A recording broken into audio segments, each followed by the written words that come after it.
ఈ వీడియో వచ్చేసి కొత్తగా యూట్యూబ్ ఛానల్ స్టార్ట్ చేసిన వాళ్ళకి లేదా స్టార్ట్ చేయాలనుకున్న వాళ్ళకి మాత్రమే అనమాట ఈ వీడియో. మనం యూట్యూబ్లో ఒక వీడియో అప్లోడ్ చేసిన వెంటనే వ్యూస్ రావాలి లేదా సబ్స్క్రైబర్స్ పెరగాలంటే అవ్వదనమాట. ఇదే మాట నేను యూట్యూబ్లో సక్సెస్ అయిన తర్వాత చెప్తే చెప్పొచ్చినావు తీయక్క, నువ్వు ఇప్పుడు సక్సెస్ అయినా కాబట్టి ఎన్నైనా చెప్తావు అంటారు. అవునా కదండి?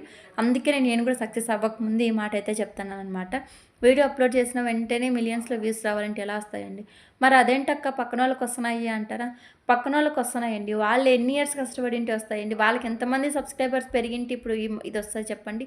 మనం ఈరోజు సబ్స్క్రైబర్స్ రాకపోతే రేపు వీడియో అప్లోడ్ చేయడం మానేస్తాం. ఈరోజు వ్యూస్ రాకపోతే రేపు అప్లోడ్ చేయడం మానేస్తాం.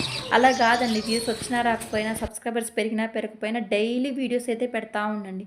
కష్టే ఫలి అంటారు. కష్టాన్ని నమ్ముకోండి. ఒక్క వీడియో ఏదో ఒక్క వీడియో వైరల్ అవుతుందండి. సబ్స్క్రైబర్స్ పెరుగుతారు, మంచిగా వ్యూస్ పెరుగుతాయండి. సో పేషెన్స్తో వెయిట్ చేస్తూ ఉండాలండి. ఖచ్చితంగా మనకు ఒకరోజు సక్సెస్ అనేది అవుతుంది. ఏమంటారండి? నిజమే కదా. ఇది ప్రతి ఒక్కరికి చాలామంది వ్యూస్ రావట్లేదు, సబ్స్క్రైబర్స్ పెరగట్లేదని ఛానల్స్ కూడా ఆపేసిన వాళ్ళు కూడా చాలామంది ఉన్నారనమాట. సో వాళ్ళ కోసమే అన్నమాట ఈ వీడియో. ఇంకా ఈ వీడియోలోకి వస్తే మామిడికాయ పచ్చడి అనమాట. ఇది పులగముండకి సూపర్గా ఉంటుంది అనమాట. చుక్క నూనె లేకోకుండా చేసుకోవచ్చు అనమాట. చూసారు కదండి వీడియో మొత్తం ఎలా అనిపించింది? వీడియో నచ్చితే ఒక చిన్న లైక్